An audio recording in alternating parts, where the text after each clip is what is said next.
Continúa la operación militar israelí en el hospital Al-Shifa. El portavoz de las FDI dijo que aún está en marcha y llevará tiempo. Israel dice que sus soldados descubrieron lo que el ejército llama equipo militar utilizado por Hamas, pero aún no ha presentado pruebas de que exista una red de túneles. Por su lado, Joe Biden acusó a Hamas de cometer un crimen de guerra por operar lo que Estados Unidos e Israel han afirmado que es un nodo de mando bajo el hospital Al-Shifa.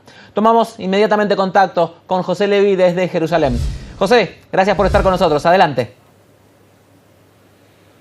Hola Iván, la última información que tenemos son unas declaraciones del director del hospital Al-Shifa en Gaza, el principal de esta franja de tierra donde se encuentra ahora el ejército israelí, que ha asegurado a la televisión Al Jazeera que durante la actividad del ejército israelí hasta ahora dentro de su centro médico se han sacado del lugar lo que serían restos sin vida que se encontraban en el interior de este centro médico. Se desconoce cuál puede ser el motivo.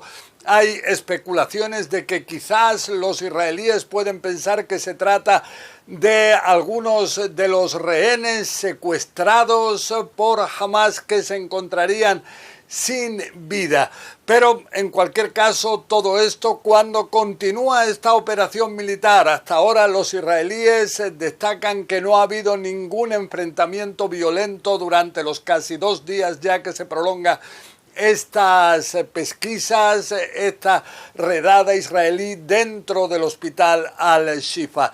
Lo que sí es que aseguran en el ejército israelí que han encontrado materiales relacionados con el ataque, con la masacre del pasado 7 de octubre en el interior de Israel, que llevó a la muerte de más de 1.200 personas y que más de 230 fueran trasladadas a Gaza. Pero dicen haber encontrado armas, algunas zonas donde se encuentran materiales de Hamas, pero junto a esto todavía está por ver cuándo se va a encontrar y si se va a encontrar esa red vasta de túneles que aseguraba Israel en el pasado existe debajo de este hospital y que sirve de base de mando y control para las milicias. Vemos ahora que Hamas niega esas acusaciones y de su parte Joe Biden culpa a Hamas de haber realizado ahí crímenes de guerra, porque él se muestra, dijo, absolutamente convencido de que realmente debajo de este hospital se encuentra esta red de túneles de mando y control de Hamas. Iván. José, ¿qué se sabe sobre el nacimiento de un bebé secuestrado, cautivo ahora de Hamas? Sí, bueno, lo que dice en una carta enviada por Sara Netanyahu, la esposa del primer ministro Benjamin Netanyahu, a Jill Biden, a la primera dama estadounidense, dice que un bebé de una de las rehenes tomadas por Hamas el pasado 7 de octubre habría dado a luz. Y entonces habría dado a luz en pleno cautiverio, o sea, algo escalofriante, terrible. Lo que asegura Sara Netanyahu es que hay un gran número de otros bebés, niños, menores, se calcula en total 32, los que fueron capturados al interior de Gaza, niñitos pequeños que es de suponer viven traumas indescriptibles en los túneles, capturados por personas que es de suponer no las quieren a estos niños demasiado, y entonces eso lleva realmente a una realidad atroz, que es la que dice Sara Netanyahu es necesario impedir, el solucionar cuanto antes.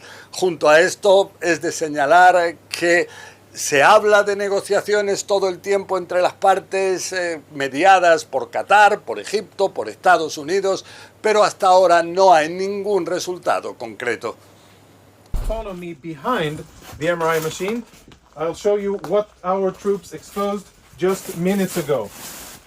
In military terms, this is a grab bag, grab and go of a Hamas combatant. And if you zoom in and we get some light over here, what you will be able to see is military equipment. There is an AK-47, there are cartridges, ammo, there are grenades in here, of course uniformed, and all of this was hidden very conveniently, secretly behind the MRI machine.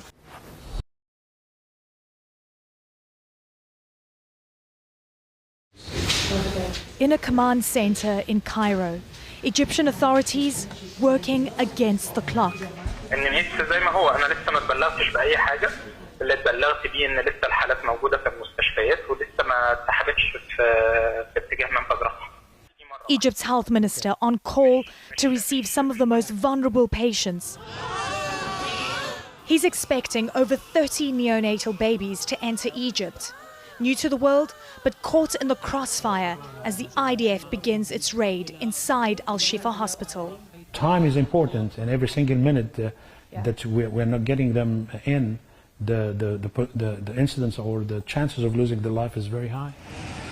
Since November 1st, injured Palestinians have crossed through the Rafah border into Egypt, the only lifeline to leave Gaza. We dedicated 37 hospitals with more than 11,000 beds for that purpose and more than 1,700 ICU units, together with incubators for kids and other facilities for renal dialysis and so on and so forth.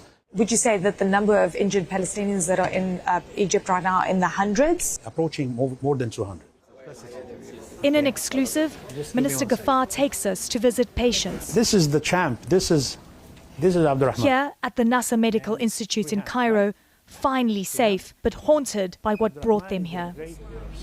Guilt, heartbreak, utter despair. Mohammed Wadia blames himself for his children's injuries. He says he listened to the IDF's warning and moved south from the north, only to be part of an airstrike in Khan Yunis on October 16th. He went to buy food, and when he got back, everything was gone, he tells me.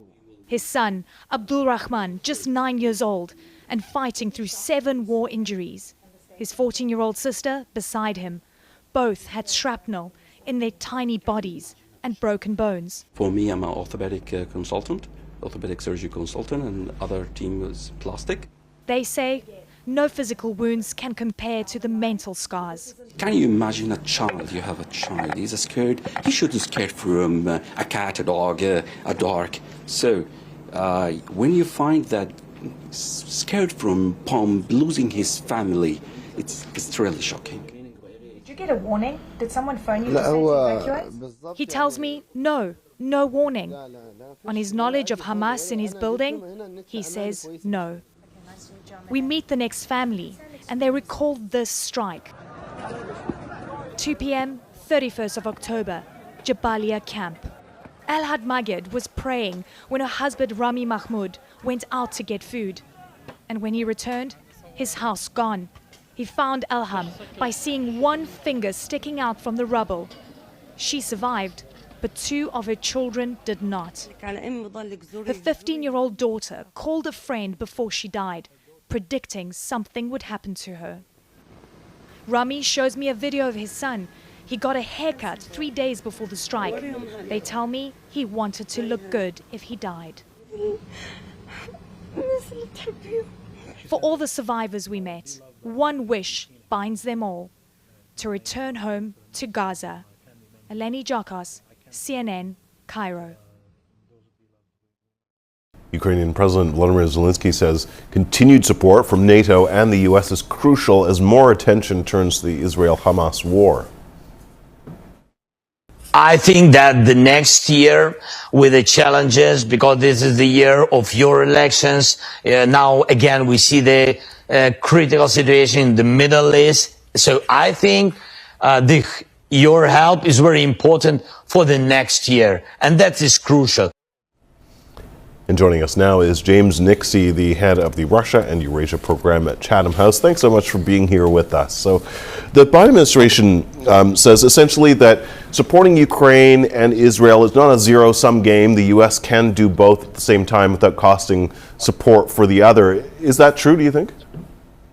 It's partially true. Certainly the U.S. in its current administration has ring-fenced or attempted to ring-fence a package of $61.4 billion just for Ukraine security assistance and provision, in an attempt to sort of future-proof or even Donald Trump-proof its support for Ukraine. On the other hand, inevitably, it does suggest a division of attention, and it really, there is a pie, and if that pie is halved or quartered, then there is less money and support for Ukraine. So I think, yes, this is an unwelcome new element for the Ukrainians, because they realize that the world's attention, the world's press even, is distracted elsewhere. And, you know, the U.S. and the West were already struggling to supply Ukraine with weapons. If they have to supply Israel with weapons that Ukraine needs, things like drones, artillery rounds, things like that, what concrete benefits might that have for Russia? Well, very much so, especially as Russia is increasing its weapons supply. It's managed to ramp up its domestic indigenous supply of arms production, and of course it's managed to recruit considerable support, material support from both Iran, notably in the context of this war, and from the North Koreans as well. So it's not so much that the tables have turned and that Russia looks suddenly likely to win this war, it's just that the Ukrainians are finding it a much harder slog, and the Israel-Hamas war is a very uncomfortable new element. Not least, of course, because many in the West, not so much in the US, but in Europe, they find it much more difficult to overtly support Israel. And that means that it's just a much harder proposition to get the full support that Ukraine once had. Yeah, and we heard in that clip President Zelensky sort of referring to the U.S. election year politically as well. I mean, it's not an easy path to get more U.S. support. The fractured Republican Party is divided on giving more support to Ukraine, but fairly unanimous in favor of giving it to Israel. Some literally saying that Ukraine funding should be redirected to Israel. Yeah, historically, the US has been close to Israel for over 60 years, whereas they've really only been pro-Ukrainian for the last two, pretty much, since the war, the Russo-Ukrainian war started. So Israel is ultimately more important to most US administrations. That's not the case in Europe, but at the end of the day, America is supplying over 70% of the kit. So really, this is a very dangerous time for Ukraine, which is finding it a much harder proposition on the battlefield, on the front line than ever before. Just last week, its commander of its chief of its armed forces, Valery Zaluzhny, said that we were at a stalemate, something that Ukraine has never admitted before, even if his president, Zelensky, denied it. From Russia's point of view, are you surprised to see how much Russia has supported Palestine in the conflict against Israel? And is the motive there just to help distract the West from its war in Ukraine? Or you mentioned Russia getting more weapons from Iran. Does that play into it? Yeah, from Russia's point of view, of course, this is propitious. I mean, Russia is a spoiler in the international system, and if there's more conflict, more fissures, more fracture, then that's all to Russia's benefit. But yes, it has managed to play its Middle Eastern policy very well over the years. It's managed to have good relations with all Middle East governments, unlike most of us in the West. And although that's come at the expense of Israeli relations recently, Russo-Israeli relations have deteriorated, and yet we've seen a Hamas delegation arrive in Moscow, and the Israelis are beginning to think that, in fact, the Russians were somewhat behind the October 7th attacks. They haven't provided any proof of this yet, but it may yet come out. But certainly, the Russians are pro-Palestinian in this particular squabble. All right, we only have about 30 seconds left, but I wanted to ask you this, because in both conflicts, for Israel and Ukraine, time is an enemy. On one hand, Ukrainian support may suffer from war fatigue because it's been going on for over a year now. On the other hand, because the Israel-Hamas war has resulted in the deaths of so many civilians so quickly, we're seeing a quicker backlash against that war, which seems to be growing. How do you see that playing out? Which conflict do you think will suffer more from sort of time playing a bigger role, do you think? I can't comment on the Israel-Hamas war, but certainly that the longer that the Russo-Ukrainian war goes on, then the more it will benefit Moscow. Moscow has the ability to put in the hard yards and wait it out, whereas the West's support for Ukraine is uncertain. Leave it there. Thanks so much for your insights, James Nixey. Really appreciate it.